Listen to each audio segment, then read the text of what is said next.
बिस्मिल्लाहिर्रहमानिर्रहीम। मुअज़्ज़िज़ सामीन इकराम, अस्सलाम वालेकुम वरहमतुल्लाहि वबरकातुहू। हाबील और काबील हजरत आदम अलैहिस्सलाम के दो बेटे थे। हाबील और काबील की दास्तान सूरत मैदा में बयान होती है। काबील उम्र में बड़ा था, ये खेती बाड़ी करता था, ये फितरतन बुराई की जानिब रागिब था, जबकि छोटा भाई हाबील मुत्तकी और परहेजगार था और भेड़ बकरियां चराया करता था।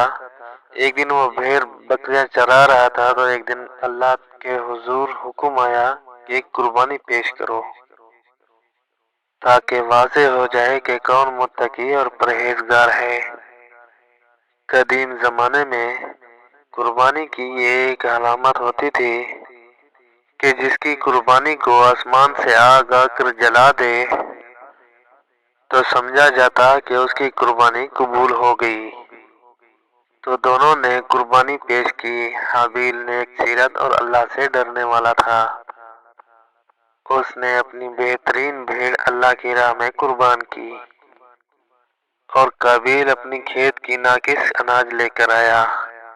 इसके दिल में ख्याल आया कि अनाज ने तो वैसे भी जल जाना है, तो अनाज को बर्बाद करके क्या फायदा।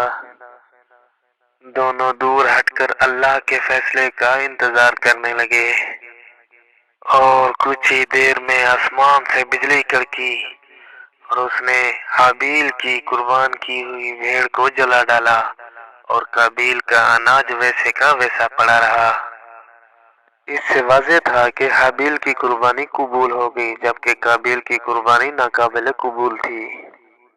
और काबील ने गुस्से में आकर हाबील को कत्ल कर देने की धमकी दी और हाबील ने इसका जवाब तहम्मुल से दिया और कहा कि भाई, अगर तुम्हारी कुर्बानी कबूल नहीं हुई तो इसमें मेरा क्या कसूर, बल्कि तुम्हें तो चाहिए था कि तुम मुत्तकी और परहेजगार बनते, तो इस सूरत में तुम्हारी कुर्बानी कबूल होती।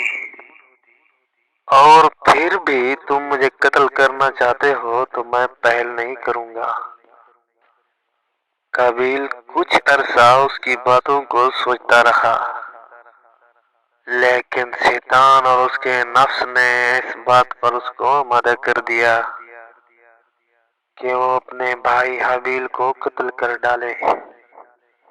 फिर एक दिन काबील ने मौका पाकर हाबील को मार डाला।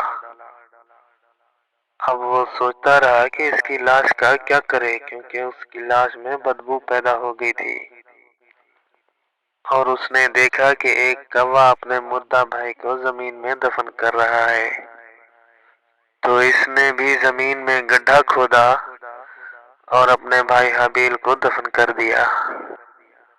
जब वो दफन कर चुका तो इसको नदामत होने लगी कि इसका नेक सीरत भाई उससे जुदा हो गया और इसने खुद अपने भाई को कत्ल किया। कुरान पाक में हाबील और काबील में इख्तिलाफ की वजह कुर्बानी थी। हाबील की कुर्बानी कबूल हो गई और काबील की कुर्बानी कबूल ना हुई और इंतकाम के लिए काबील ने हाबील को मार डाला। जबकि कहा जाता है कि हाबील और काबील में इख्तिलाफ की वजह एक लड़की थी जो हाबील के निकाह में आनी थी, लेकिन काबील उस पर अपना हक चलाना चाहता था। इस वाक़े का असल में किसी को कोई पता नहीं, लेकिन कुरान मजीद में कोई झूठ नहीं, इसलिए हमको चाहिए कि कुरान मजीद के बयान तक महदूद रहें। इस वाक़े से हमको ये सबक मिलता है कि अल्लाह ताला की खुशनुदी सिर्फ तकवा और परहेजगारी से है। उम्मीद करता हूँ आपको वीडियो पसंद आई होगी। अगर वीडियो पसंद आई हो तो हमारे चैनल को सब्सक्राइब करें, लाइक करें और सदका जारिया समझ के शेयर करें।